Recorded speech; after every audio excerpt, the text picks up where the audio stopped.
Bonjour à tout le monde, que la grâce de Dieu soit avec tous. Je vous prie d'écouter ce message attentivement.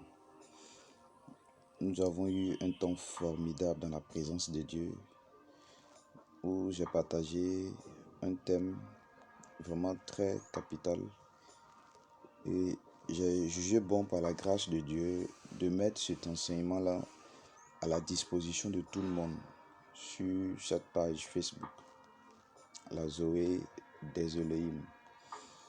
Et le thème c'est voir les jugements de Dieu.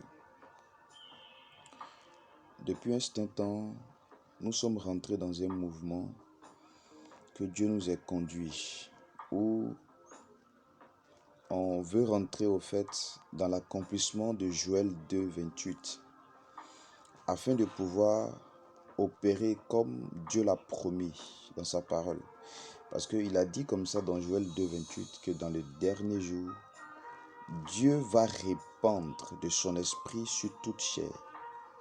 Et la Bible signifie que vos fils et vos filles prophétiseront, vos jeunes gens auront des visions. Dans d'autres versions, on dit vos jeunes gens verront des visions et les vieillards songeront des songes ou verront des songes.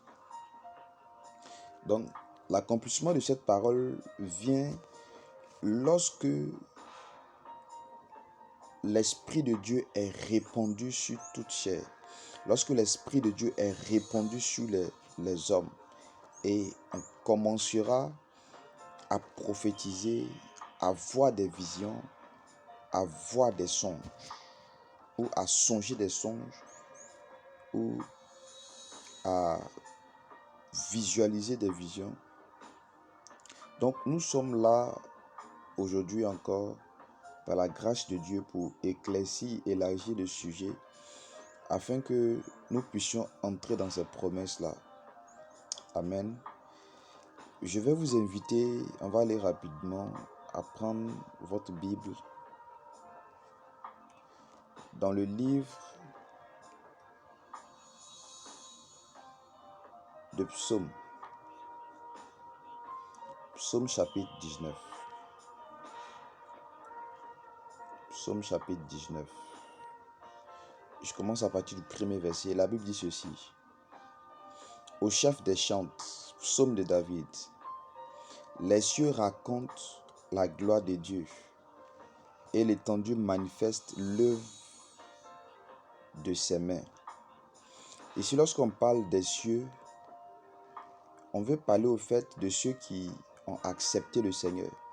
Dans Jean chapitre 3, lorsque Nicodème était venu rencontrer le Seigneur lui a expliqué un principe que tu ne peux pas entrer dans le royaume si tu ne nais d'en haut ou si tu ne nais du ciel.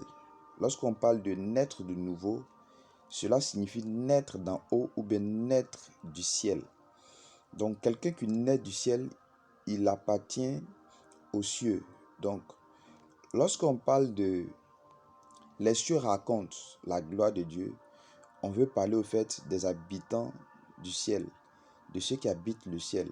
Et ceux qui habitent le ciel, c'est ceux qui ont accepté le Seigneur, qui sont nés de nouveau. Ce sont ces personnes-là qui habitent le ciel. Amen. Vous allez remarquer que la Bible dit que ceux qui ont accepté Christ, ils sont en Christ, en Dieu, dans les lieux célestes, tu vois, dans les cieux. Donc, juste pour souligner cela.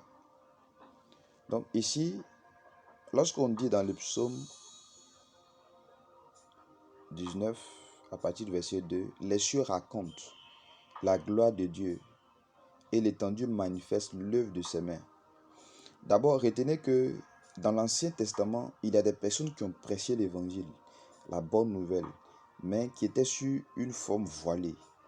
Mais lorsqu'on se convertit au Seigneur, 2 Corinthiens chapitre 3, le verset 17, lorsque on se convertit au Seigneur, il y a le voile qui est ôté.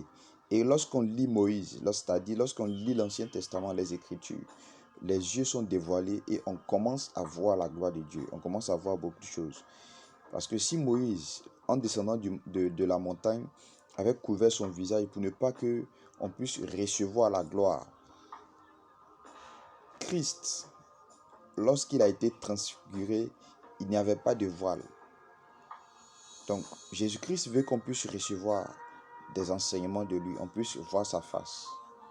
On puisse voir sa face. Donc ici, lorsqu'on parle, les cieux racontent la gloire de Dieu. On veut au fait nous parler des habitants du ciel, des serviteurs du Dieu vivant, les disciples de Christ. Et ces personnes qui ont reçu Jésus-Christ, ce sont les cieux.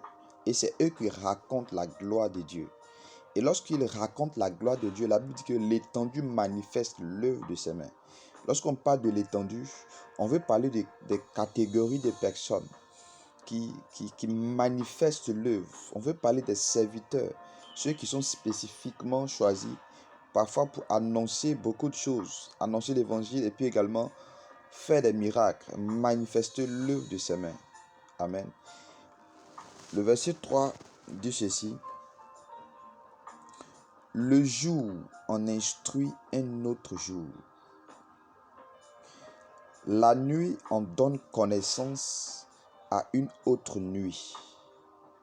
Ce ne sont pas un langage, ce ne sont pas de paroles dont le son ne sont point entendus. Donc ici, lorsqu'on parle du jour, le jour c'est aussi un événement, c'est-à-dire aussi également une personne qui instruit son ami aussi qui est dans le jour, ce qui symbolise quelqu'un qui est en Christ, qui instruit son frère qui est aussi en Christ, et également cette personne qui se trouve au fait dans une période de joie, de jouissance. Le jour symbolise une période qui est radieuse, où il y a la lumière, où il y a la joie. Donc pendant la joie, on se réjouit avec ceux qui se réjouissent. Lorsqu'on parle de la nuit, on veut parler d'une période où nous sommes dans l'intercession, une période où nous soupirons à voir le jour, où nous soupirons à voir un lendemain meilleur.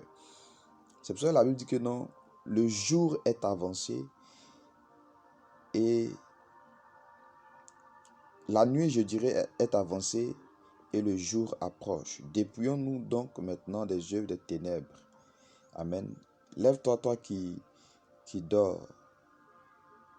Relève-toi d'entre les morts et Christ t'éclairera. Parce que Christ est notre jour aussi également. Donc Christ va venir nous éclairer. C'est pourquoi nous devons nous lever. Nous devons nous lever. Amen. Nous devons nous lever. Écoutez bien ceci. Lorsque on parle de la nuit également, on dit la nuit en donne connaissance à une autre nuit.